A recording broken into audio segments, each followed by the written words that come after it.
ವೀಕ್ಷಕರೇ, ಕಳೆದ 2024ರ ಲೋಕಸಭಾ ಚುನಾವಣೆಯ ವೇಳೆಗೆ ರಾಜ್ಯದಲ್ಲಿ ಒಂದು ಏರ್ಪಟ್ಟಿದ್ದಂತಹ ಬಿಜೆಪಿ ಹಾಗೂ ಜೆಡಿಎಸ್ನ ನಡುವಿನ ಮೈತ್ರಿ ನಿಜಕ್ಕೂ ಕೂಡ 2028ರ ವಿಧಾನಸಭಾ ಚುನಾವಣೆಗೂ ಕೂಡ ಮುಂದುವರಿಯುತ್ತಾ ಎರಡೂ ಪಕ್ಷಗಳು ಒಟ್ಟುಗೂಡಿ ಮುಂದಿನ ವಿಧಾನಸಭಾ ಚುನಾವಣೆಯನ್ನು ಎದುರಿಸ್ತವ ಅನ್ನುವ ಪ್ರಶ್ನೆಗಳು ಇದೀಗ ಬಿಜೆಪಿ ಹಾಗೂ ಜೆಡಿಎಸ್ನಲ್ಲಿ ನಡೀತಿರ್ತಕ್ಕಂಥ ಕೆಲವೊಂದು ಘಟನೆಗಳಿಂದ ಒಂದು ಪ್ರಶ್ನಾರ್ಥಕ ಚಿಹ್ನೆಯಾಗಿ ಮಾರ್ಪಟ್ಟಿದೆ. ಒಂದ್ ಕಡೆ SD ಕೋಟೆ ವಿಧಾನಸಭಾ ಕ್ಷೇತ್ರಕ್ಕೆ ಸಂಬಂಧಪಟ್ಟಂತೆ ಜೆಡಿಎಸ್ನ ವರಿಷ್ಠ ಕೇಂದ್ರ ಸಚಿವ HD ಕುಮಾರಸ್ವಾಮಿ ಅವರು ಕೃಷ್ಣಾ ನಾಯ್ಕ ಅವರನ್ನ ಮುಂದಿನ ವಿಧಾನಸಭಾ ಚುನಾವಣೆಯ ಅಭ್ಯರ್ಥಿ ಅಂತ ಘೋಷಣೆ ಮಾಡಿದ್ರೆ, ಇನ್ನೊಂದು ಕಡೆ ಯಶವಂತಪುರ ವಿಧಾನಸಭಾ ಕ್ಷೇತ್ರಕ್ಕೆ ಸಂಬಂಧಪಟ್ಟಂತೆ BS ಯಡಿಯೂರಪ್ಪನವರು ರುದ್ರೇಶ್ ಅವರನ್ನ ಬಿಜೆಪಿಯ ಮುಂದಿನ ಚುನಾವಣೆಯ ಅಭ್ಯರ್ಥಿ ಅಂತ ಘೋಷಣೆ ಮಾಡಿರ್ತಕ್ಕಂಥದ್ದು ನಿಜಕ್ಕೂ ಕೂಡ ಈ ಎರಡೂ ಮೈತ್ರಿ ಪಕ್ಷಗಳ ನಡುವೆ ಒಂದು ರೀತಿಯ ಗೊಂದಲಕ್ಕೆ ಕಾರಣ ಆಗಿದೆ. ಒಂದ್ ಕಡೆ ಕುಮಾರಸ್ವಾಮಿ ಅವರು ತಮ್ಮ ಪಕ್ಷದ ನಾಯಕರಿಗೆ ಹೇಳ್ತಾರೆ, ನೀವು ಪಕ್ಷದಲ್ಲಿ ನಿಮ್ಮ ಕ್ಷೇತ್ರದಲ್ಲಿ ಪಕ್ಷದ ಸಂಘಟನೆಗೆ ಮುಂದಾಗಿ ನಾನು ಟಿಕೆಟ್ ತರ್ತಕ್ಕಂಥ ಜವಾಬ್ದಾರಿ ನನಗೆ ಬಿಡಿ ಅನ್ನುವ ಒಂದು ಹೇಳಿಕೆಯನ್ನ ಕೊಡೋದ್ರ ಮೂಲಕ ತನ್ನ ಪಕ್ಷದ ಕಾರ್ಯಕರ್ತರಿಗೆ ಹಾಗೂ ನಾಯಕರಿಗೆ ಒಂದು ರೀತಿ ಹುಮ್ಮಸ್ಸನ್ನು ತುಂಬತಕ್ಕಂಥ ಕೆಲಸವನ್ನ ಮಾಡಿದ್ರು. ಈ ಕಡೆ ಬಿಜೆಪಿ ಕೂಡ ತಮ್ಮ ಅಭ್ಯರ್ಥಿಗಳು ಕಳೆದ ವಿಧಾನಸಭಾ ಚುನಾವಣೆಯಲ್ಲಿ ಕಡಿಮೆ ಹಂತದಲ್ಲಿ ಸೋತಿದ್ದಂಥವ್ರಿಗೆ, ಹಾಗೆಯೇ 2ನೇ ಸ್ಥಾನಕ್ಕೆ ಬಂದು ಸೋಲನ್ನು ಕಂಡಿರ್ತಕ್ಕಂಥವ್ರಿಗೆ ಹಾಗೂ ಈಗ ಹಾಲಿ ಶಾಸಕರು ಇರ್ತಕ್ಕಂಥವ್ರಿಗೂ ಕೂಡ ಮುಂದಿನ ಚುನಾವಣೆಯಲ್ಲಿ ನಿಮಗೆ ಟಿಕೆಟ್ ಅನ್ನುವ ಘೋಷಣೆಯನ್ನ ಮಾಡೋದ್ರ ಮೂಲಕ ಬಿಜೆಪಿ ಹಾಗೂ ಜೆಡಿಎಸ್ನ ಮೈತ್ರಿ ನಿಜಕ್ಕೂ ಕೂಡ ಮುಂದುವರಿಯುತ್ತಾ ಅಥವಾ ಕೊನೆಗೊಳ್ಳುತ್ತಾ ಅನ್ನುವ ಒಂದು ಅನುಮಾನಗಳು ಖಂಡಿತವಾಗ್ಲೂ ಬಿಜೆಪಿ ಹಾಗೂ ಜೆಡಿಎಸ್ ಕಾರ್ಯಕರ್ತರಲ್ಲಿ ಉಟ್ಕೊಂಡಿರೋದು ಸತ್ಯ. ಇದೇ ಒಂದು ಮೈತ್ರಿ ನಿಜಕ್ಕೂ ಕೂಡ ಮುಂದುವರಿಯುತ್ತಾ ಅಥವಾ ಕೊನೆಗೊಳ್ಳುತ್ತಾ ಅನ್ನೋದಕ್ಕೆ ಕರ್ನಾಟಕದ ಪ್ರಮುಖ 15ರಿಂದ 20 ವಿಧಾನಸಭಾ ಕ್ಷೇತ್ರಗಳೇ ಈ ಮೈತ್ರಿಗೆ ಕಂಟಕವನ್ನ ತರಬಹುದು ಅನ್ನುವ ಒಂದು ಲೆಕ್ಕಾಚಾರಗಳು ನಡೀತಾ ಇದಾವೆ. ಈ 15ರಿಂದ 20 ಕ್ಷೇತ್ರಗಳ ಅಭ್ಯರ್ಥಿ ಆಯ್ಕೆ ಕೂಡ ಈ ಎರಡೂ ಪಕ್ಷಗಳಿಗೆ ಬಹುದೊಡ್ಡ ತಲೆನೋವಾಗಬಹುದು ಅನ್ನುವ ಲೆಕ್ಕಾಚಾರಗಳಿದ್ದು, ಈ ಕ್ಷೇತ್ರಗಳ ಒಂದು ಅಭ್ಯರ್ಥಿ ಆಯ್ಕೆಯೇ ಈ ಒಂದು ಮೈತ್ರಿ ಮುಂದುವರಿಯುತ್ತಾ ಅಥವಾ ಕೊನೆಗೊಳ್ಳುತ್ತಾ ಅನ್ನೋದನ್ನ ನಿರ್ಧಾರ ಮಾಡುತ್ತೆ ಅನ್ನುವ ಮಾತುಗಳು ಕೂಡ ಕೇಳಿ ಬರ್ತವೆ. ಬನ್ನಿ ಸ್ನೇಹಿತರೆ, ಹಾಗಾದ್ರೆ ಬಿಜೆಪಿ ಜೆಡಿಎಸ್ ಎರಡೂ ಪಕ್ಷಕ್ಕೂ ತಲೆನೋವಾಗಿರ್ತಕ್ಕಂಥ ಕರ್ನಾಟಕದ 15ರಿಂದ 20 ವಿಧಾನಸಭಾ ಕ್ಷೇತ್ರಗಳ್ಯಾವು, ನಿಜಕ್ಕೂ ಕೂಡ ಈ ಕ್ಷೇತ್ರಗಳ ಒಂದು ಅಭ್ಯರ್ಥಿಗಳ ಆಯ್ಕೆ ಹಾಗೂ ಆ ಒಂದು ಕ್ಷೇತ್ರವನ್ನ ಯಾವ ಪಕ್ಷಕ್ಕೆ ಮೈತ್ರಿ ಪಕ್ಷಗಳು ಬಿಟ್ಕೊಡ್ತವೆ ಅನ್ನೋದ್ರ ಮೇಲೆ ಈ ಒಂದು ಮೈತ್ರಿಯ ಒಂದು ಭವಿಷ್ಯ ನಿರ್ಧಾರ ಆಗುತ್ತೆ ಅನ್ನುವ ಮಾತುಗಳು ಕೇಳಿ ಬರ್ತಾ ಇದ್ದಾವೆ. ಆ ರೀತಿಯ ಕ್ಷೇತ್ರಗಳು ಯಾವ್ಯಾವು ಅನ್ನೋದನ್ನ ನಾನು ಈಗ ನಿಮ್ಮ ಮುಂದೆ ಹೇಳ್ತಾ ಹೋಗ್ತೀನಿ. ಇದಕ್ಕೂ ಮೀರಿ ನಿಮ್ಮ ಗಮನದಲ್ಲಿ ಬೇರೆ ಯಾವಾದರೂ ಕ್ಷೇತ್ರಗಳಿದ್ರೆ ದಯವಿಟ್ಟು ಕಮೆಂಟ್ ಮಾಡಿ ತಿಳಿಸಿ. ಅದಕ್ಕಿಂತ ಮುಂಚೆ ನೀವಿನ್ನು ನನ್ನ ಇಟ್ಗೆ ಹೇಮಂತ್ ಯೂಟ್ಯೂಬ್ ಚಾನಲ್ಗೆ ಸಬ್ಸ್ಕ್ರೈಬ್ ಮಾಡ್ಕೊಂಡಿಲ್ಲ ಅಂದರೆ ದಯವಿಟ್ಟು ಸಬ್ಸ್ಕ್ರೈಬ್ ಮಾಡಿಕೊಂಡು ಬೆಲ್ ಬಟನ್ನ ಕ್ಲಿಕ್ ಮಾಡಿ. ನಾನು ಕೊಡ್ತಕ್ಕಂಥ ಮಾಹಿತಿ ನಿಮ್ಗೆ ಇಷ್ಟ ಆಗಿದ್ರೆ ಈ ವಿಡಿಯೋಗೆ ಲೈಕ್ ಮಾಡಿ, ಶೇರ್ ಮಾಡಿ, ಕಮೆಂಟ್ ಮಾಡಿ. ಸ್ನೇಹಿತರೆ, ಬಿಜೆಪಿ ಜೆಡಿಎಸ್ ಮೈತ್ರಿ ಅಂತ ಬಂದಂಥ ಸಂದರ್ಭದಲ್ಲಿ ಅತ್ಯಂತ ಹೆಚ್ಚು ತಲೆನೋವಾಗಿರ್ತಕ್ಕಂಥದ್ದು ಹಾಸನ ನಗರ ವಿಧಾನಸಭಾ ಕ್ಷೇತ್ರ. ಕಳೆದ ಚುನಾವಣೆಯಲ್ಲಿಯೇ ಸ್ವರೂಪ್ ಗೌಡ ಹಾಗೂ ಪ್ರೀತಂ ಗೌಡರ ನಡುವಿನ ಜಟಾಪಟಿಯಲ್ಲಿ ಕೊನೆ ಕ್ಷಣದಲ್ಲಿ ಸ್ವರೂಪ್ ಗೌಡ ಗೆಲುವನ್ನ ಕಾಣ್ತಾರೆ. ಆ ಮೂಲಕ ಪ್ರೀತಂ ಗೌಡ ಬಹುತೇಕ ಕಾಂಗ್ರೆಸ್ ಸೇರ್ಪಡೆಯಾಗಿ ಮುಂದಿನ ವಿಧಾನಸಭಾ ಚುನಾವಣೆಯಲ್ಲಿ ಕಾಂಗ್ರೆಸ್ನಿಂದ ಸ್ಪರ್ಧೆ ಮಾಡ್ತಾರೆ ಅನ್ನುವ ಮಾತುಗಳು ಕೇಳಿ ಬರ್ತಾ ಇದ್ದಾವೆ. ಆದರೆ BY ವಿಜಯೇಂದ್ರ ಅವರೊಂದಿಗೆ ಅತ್ಯಂತ ನಿಕಟ ಸಂಪರ್ಕವನ್ನು ಹೊಂದಿರತಕ್ಕಂಥ ಈ ಪ್ರೀತಂ ಗೌಡ ಅವರು ಯಾವುದೇ ಕಾರಣಕ್ಕೂ ಬಿಜೆಪಿಯನ್ನ ತೊರೆಯಲ್ಲ ಅನ್ನುವ ಮಾತುಗಳು ಅವರ ಅಭಿಮಾನಿಗಳ ಬಳಗದಿಂದ ಕೇಳಿ ಬರ್ತಾ ಇದ್ರು. ಈಗಾಗಲೇ ಪ್ರೀತಂ ಗೌಡ ಅವರಿಗೆ BY ವಿಜಯೇಂದ್ರ ಹಾಗೂ ಬಿಜೆಪಿ ಇತರ ನಾಯಕರು ಮುಂದಿನ ವಿಧಾನಸಭಾ ಚುನಾವಣೆಯ ಟಿಕೆಟ್ ಅನ್ನ ನಿನಗೆ ಕೊಡಿಸ್ತೀವಿ ಅನ್ನುವ ಭರವಸೆಯನ್ನ ಕೊಟ್ಟಿದ್ದಾರೆ ಅನ್ನುವ ಒಂದು ಸ್ಪಷ್ಟ ಮಾಹಿತಿಗಳು ಲಭ್ಯವಾಗ್ತಿದ್ದಾವೆ. ಹಾಗಾದಾಗ ಜೆಡಿಎಸ್ನ ಹಾಲಿ ಶಾಸಕರಾಗಿರ್ತಕ್ಕಂಥ ಸ್ವರೂಪ್ ಗೌಡ ಅವರ ಒಂದು ಕತೆ ಏನಾಗುತ್ತೆ? ನಿಜಕ್ಕೂ ಕೂಡ ಹಾಸನ ಒಂದು ನಗರ ಕ್ಷೇತ್ರವನ್ನ ಜೆಡಿಎಸ್ ಉಳಿಸ್ಕೊಳ್ಳುತ್ತಾ ಅಥವಾ ಬಿಜೆಪಿ ಬಿಟ್ಕೊಡುತ್ತಾ? ಇದು ಮೈತ್ರಿ ಪಕ್ಷಕ್ಕೆ ಅತ್ಯಂತ ಹೆಚ್ಚು ತಲೆನೋವಾಗಿರ್ತಕ್ಕಂಥ ಒಂದು ಕ್ಷೇತ್ರ. ಇದೇ ರೀತಿ ಈಗಾಗಲೇ ಏನು ಯಶವಂತಪುರ ವಿಧಾನಸಭಾ ಕ್ಷೇತ್ರಕ್ಕೆ ಸಂಬಂಧಪಟ್ಟಂತೆ ಗೊಂದಲಗಳು ಏರ್ಪಟ್ಟಿದ್ದಾವೆ. ಮೊನ್ನೆ ರುದ್ರೇಶ್ ಅವರ ಒಂದು ಬರ್ತ್ಡೇ ಸಮಾರಂಭದಲ್ಲಿ ಇದ್ದಕ್ಕಿದ್ದಂಗೆ ಯಡಿಯೂರಪ್ಪನವರು ಮುಂದಿನ ಚುನಾವಣೆಯಲ್ಲಿ ಯಶವಂತಪುರದ ಬಿಜೆಪಿ ಅಭ್ಯರ್ಥಿಯಾಗಿ ರುದ್ರೇಶ್ ಗೌಡ ಅವರು ಸ್ಪರ್ಧೆ ಮಾಡ್ತಾರೆ ಅನ್ನುವ ಘೋಷಣೆಯನ್ನ ಮಾಡಿದರು. ಅದಾದ ನಂತರ ಕಳೆದ 2-3 ಚುನಾವಣೆಗಳಲ್ಲಿ ಜೆಡಿಎಸ್ನ ಅಭ್ಯರ್ಥಿಯಾಗಿ ಸೋಲನ್ನ ಕಂಡಿರ್ತಕ್ಕಂಥ ಜವರಾಯೇಗೌಡರು ಏನು ಬಿಜೆಪಿಯ ವಿರುದ್ಧ ಮುಗಿಬಿದ್ರು. ಈ ಯಶವಂತಪುರ ಕ್ಷೇತ್ರ ಕೂಡ ಬಿಜೆಪಿ ಹಾಗೂ ಜೆಡಿಎಸ್ ಮೈತ್ರಿಗೆ ಬಹುದೊಡ್ಡ ಸವಾಲಾಗಿದೆ ಅಂದರೆ ತಪ್ಪಾಗೋದಿಲ್ಲ. ಇನ್ನ ಈಗಾಗಲೇ ಬಿಜೆಪಿ ಹಾಲಿ ಶಾಸಕರಿರ್ತಕ್ಕಂಥ ಬೀದರ್ನ ದಕ್ಷಿಣ ಕ್ಷೇತ್ರ ಬಿಜೆಪಿಯ ಶ್ರೀಶೈಲ ಬೆಲ್ದಾಡೆ ಅವರು ಈಗಾಗಲೇ ಅಲ್ಲಿ ಶಾಸಕರಾಗಿ ಆಯ್ಕೆಯಾಗಿದ್ದಾರೆ. ಈಗ ಅಲ್ಲಿ ಕಳೆದ ವಿಧಾನಸಭಾ ಚುನಾವಣೆಯಲ್ಲಿ ಸೋಲನ್ನ ಕಂಡಿದ್ದಂತಹ JDSನ ಮಾಜಿ ಶಾಸಕ ಬಂಡೆಪ್ಪ ಕಾಶಂಪುರ್ ಕೂಡ ಮುಂದಿನ ವಿಧಾನಸಭಾ ಚುನಾವಣೆಯ JDSನ ಟಿಕೆಟ್ ಆಕಾಂಕ್ಷಿ. ಬಿಜೆಪಿಯ ಹಾಲಿ ಶಾಸಕರಿದ್ರು ಕೂಡ ಮುಂದಿನ ವಿಧಾನಸಭಾ ಚುನಾವಣೆಯಲ್ಲಿ ಬೀದರ್ ದಕ್ಷಿಣವನ್ನ ನಿಜಕ್ಕೂ ಬಿಜೆಪಿ JDSಗೆ ಬಿಟ್ಕೊಡುತ್ತಾ ಅನ್ನುವ ಪ್ರಶ್ನೆಗಳು ಕೂಡ ಉಟ್ಕೊಂಡಿದ್ದಾವೆ. ಈ ಕಾರಣಕ್ಕೆ ಬೀದರ್ ದಕ್ಷಿಣ ಕ್ಷೇತ್ರ ಕೂಡ ಬಿಜೆಪಿ ಹಾಗೂ JDS ಮೈತ್ರಿಗೆ ಬಹುದೊಡ್ಡ ಸವಾಲಾಗಿದೆ ಅಂದ್ರೆ ತಪ್ಪಾಗೋದಿಲ್ಲ. ಇನ್ನೊಂದು ಕಡೆ ಕರ್ನಾಟಕ ಸರ್ಕಾರದ ಮಾಜಿ ಸಚಿವರು ಬಿಜೆಪಿಯ ಹಾಲಿ ಶಾಸಕರಾಗಿರ್ತಕ್ಕಂಥ ಸುರೇಶ್ ಕುಮಾರ್ ಅವರು ಸ್ಪರ್ಧೆ ಮಾಡಿ ಈಗ ಹಾಲಿ ಶಾಸಕರಾಗಿರ್ತಕ್ಕಂಥ ಒಂದು ರಾಜಾಜಿನಗರ ಕ್ಷೇತ್ರ.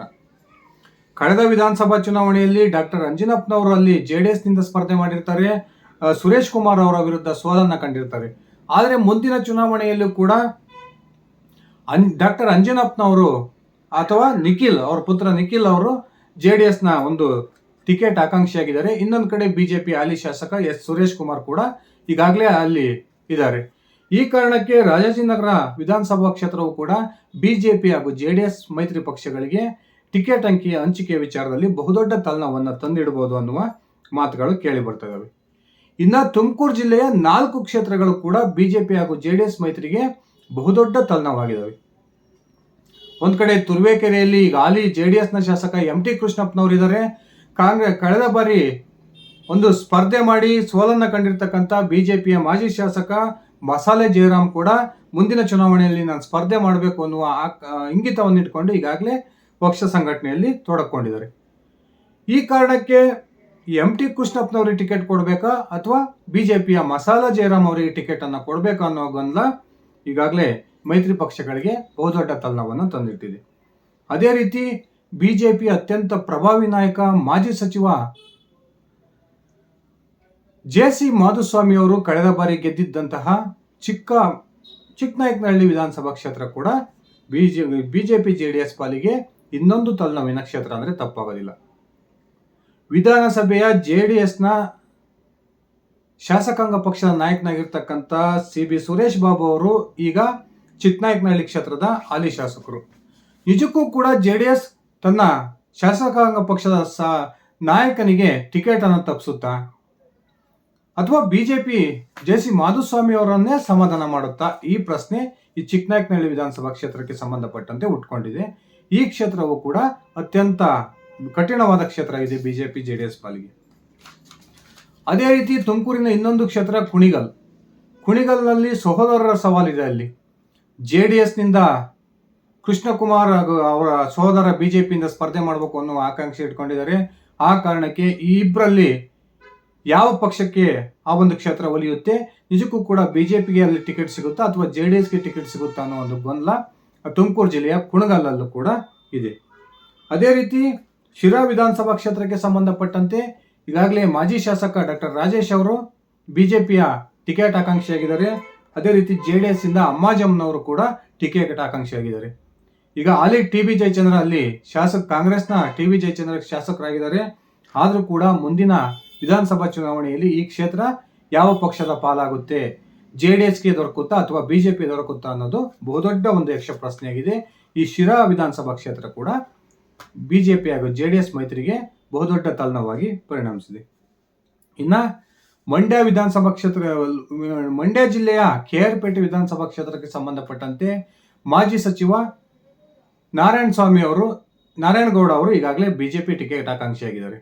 ಇನ್ನ JDS ಇಂದ ಕಳೆದ ವಿಧಾನಸಭಾ ಚುನಾವಣೆಯಲ್ಲಿ ಸ್ಪರ್ಧೆ ಮಾಡಿ ಸೋಲನ್ನ ಕಂಡಿದ್ದಂತಹ ದೇವರಾಜ್ ಕೂಡ ಮುಂದಿನ ವಿಧಾನಸಭಾ ಚುನಾವಣೆಯಲ್ಲಿ JDS ಚಿಹ್ನೆಯಡಿಯಲ್ಲಿ ಸ್ಪರ್ಧೆ ಮಾಡಬೇಕು ಅನ್ನುವ ಒಂದು ಆಸೆಯನ್ನಿಟ್ಕೊಂಡು ಈಗಾಗಲೇ ಪಕ್ಷ ಸಂಘಟನೆಯನ್ನು ತೊಡಕೊಂಡಿದ್ದಾರೆ. ಈ ಒಂದು KR ಪೇಟೆ ವಿಧಾನಸಭಾ ಕ್ಷೇತ್ರಕ್ಕೆ ಸಂಬಂಧಪಟ್ಟಂತ ಕೂಡ ಬಿಜೆಪಿ JDS ಮೈತ್ರಿಗೆ ಬಹುದೊಡ್ಡ ತಲ್ಲಣವು ಆಗ್ಬೋದು ಅನ್ನುವ ಮಾತುಗಳು ಕೂಡ ಕೇಳಿ ಬರ್ತದೆ. ಇನ್ನೊಂದು ಕಡೆ ಯಡಿಯೂರಪ್ಪನವರ ಸ್ವಜಿಲ್ಲೆಯಾಗಿರ್ತಕ್ಕಂಥ ಶಿವಮೊಗ್ಗ ಗ್ರಾಮಾಂತರ ವಿಧಾನಸಭಾ ಕ್ಷೇತ್ರವು ಕೂಡ ಈಗ ಅಲ್ಲಿ JDSನ ಶಾರದಾ ಪೂರ್ಯ ನಾಯ್ಕ ಅವರು ಶಾಸಕರಾಗಿದ್ದಾರೆ. ಇನ್ನೊಂದು ಕಡೆ ಕಳೆದ ಬಾರಿ ಶಾಸಕರಾಗಿದ್ದಂತಹ KB ಅಶೋಕ್ ನಾಯ್ಕ ಅವರು ಬಿಜೆಪಿಯ ಟಿಕೆಟ್ ಆಕಾಂಕ್ಷಿಯಾಗಿದ್ದಾರೆ.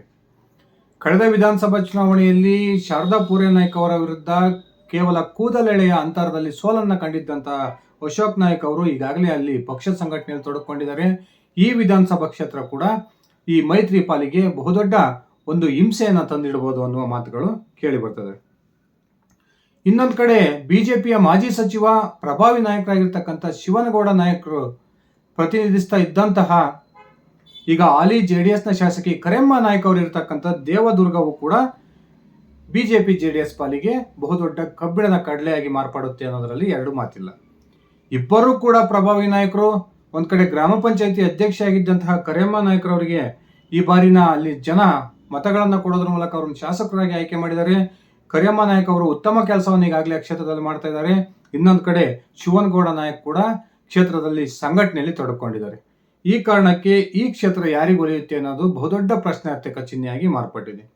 ಇನ್ನ ದಾವಣಗೆರೆ ಜಿಲ್ಲೆಯ ವಿಚಾರಕ್ಕೆ ಸಂಬಂಧಪಟ್ಟಂತೆ ದಾವಣಗೆರೆ ಜಿಲ್ಲೆಯ ವಿಚಾರಕ್ಕೆ ಬಂದ್ರೆ, ದಾವಣಗೆರೆ ಜಿಲ್ಲೆಯಲ್ಲಿ ಜೆಡಿಎಸ್ ಸ್ವಲ್ಪ ಸದೃಢವಾಗಿರ್ತಕ್ಕಂಥದ್ದು ಹರಿಹರ ವಿಧಾನಸಭಾ ಕ್ಷೇತ್ರದಲ್ಲಿ.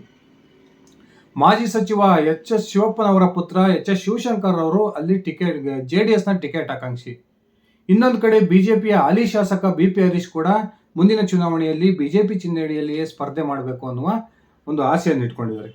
ಈ ಕಾರಣಕ್ಕೆ ದಾವಣಗೆರೆ ಜಿಲ್ಲೆ ವಿಚಾರ ಬಂದಾಗ ಒಂದು ಯಾವುದಾದ್ರೂ ಕ್ಷೇತ್ರವನ್ನ ಜೆಡಿಎಸ್ ಬಿಟ್ಕೊಡ್ಬೇಕು ಅನ್ನುವ ಒಂದು ಮನಸ್ಥಿತಿಗೆ ಬಿಜೆಪಿ ನಾಯಕರು ಬಂದ್ರೆ ಅದು ಹರಿಹರ ಕ್ಷೇತ್ರ ಆಗಿರುತ್ತೆ ಅನ್ನೋದು ಬಹುತೇಕರ ಅಭಿಪ್ರಾಯ. ಈ ಕಾರಣಕ್ಕೆ ಹರಿಹರವು ಕೂಡ ಮುಂದಿನ ವಿಧಾನಸಭಾ ಚುನಾವಣೆಯಲ್ಲಿ ಈ ಮೈತ್ರಿ ಪಕ್ಷಕ್ಕೆ ಬಹುದೊಡ್ಡ ಸವಾಲನ್ನು ಹಾಕಬಹುದು. ಇನ್ನೊಂದು ಕಡೆ ವರ್ತೂರ್ ಪ್ರಕಾಶ್ ಕಳೆದ ಬಾರಿ ಸೋಲನ್ನು ಕಂಡಿದ್ದಂತಹ ಕೋಲಾರ ವಿಧಾನಸಭಾ ಕ್ಷೇತ್ರವು ಕೂಡ ಬಿಜೆಪಿ ಹಾಗೂ ಜೆಡಿಎಸ್ ಮೈತ್ರಿಗೆ ಬಹುದೊಡ್ಡ ತಲೆನೋವನ್ನು ತಂದಿಡಬಹುದು. ಒಂದು ಕಡೆ CMR ಶ್ರೀನಾಥ್ ಅವರು ಜೆಡಿಎಸ್ನ ಟಿಕೆಟ್ ಆಕಾಂಕ್ಷಿಯಾಗಿದ್ದಾರೆ. ಇನ್ನೊಂದು ಕಡೆ ಪ್ರಭಾವಿ ನಾಯಕನಾಗಿರ್ತಕ್ಕಂಥ ವರ್ತೂರ್ ಪ್ರಕಾಶ್ ಬಿಜೆಪಿಯ ಟಿಕೆಟ್ ಆಕಾಂಕ್ಷಿಯಾಗಿದ್ದಾರೆ. ಈ ಇಬ್ಬರ ನಡುವೆ ನಿಜಕ್ಕೂ ಕೂಡ ಯಾರ ಕೈ ಮೇಲಾಗಿ ಯಾವ ಅಭ್ಯರ್ಥಿ ಟಿಕೆಟ್ ಅನ್ನು ತರ್ತಾರೆ ಅನ್ನೋದೇ ಬಹುದೊಡ್ಡ ತಲೆನೋವಾಗಿದೆ.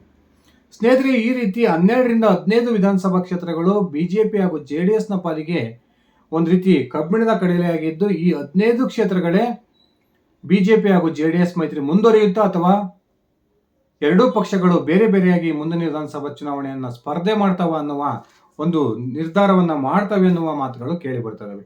ಸ್ನೇಹಿತರೆ, ನಾನು ಹೇಳಿರ್ತಕ್ಕಂಥ ಈ ಕ್ಷೇತ್ರಗಳನ್ನು ಬಿಟ್ಟು ಇನ್ನುಳಿದಂಥ ಯಾವುದಾದ್ರೂ ಕ್ಷೇತ್ರದಲ್ಲಿ ಬಿಜೆಪಿ ಹಾಗೂ ಜೆಡಿಎಸ್ ಅಭ್ಯರ್ಥಿಗಳ ನಡುವೆ ಇದೇ ರೀತಿಯ ಒಂದು ಸ್ಪರ್ಧೆ ಇದ್ರೆ ದಯವಿಟ್ಟು ಕಮೆಂಟ್ ಮಾಡಿ. ಧನ್ಯವಾದಗಳು ಸ್ನೇಹಿತರೆ, ಶುಭ ದಿನ.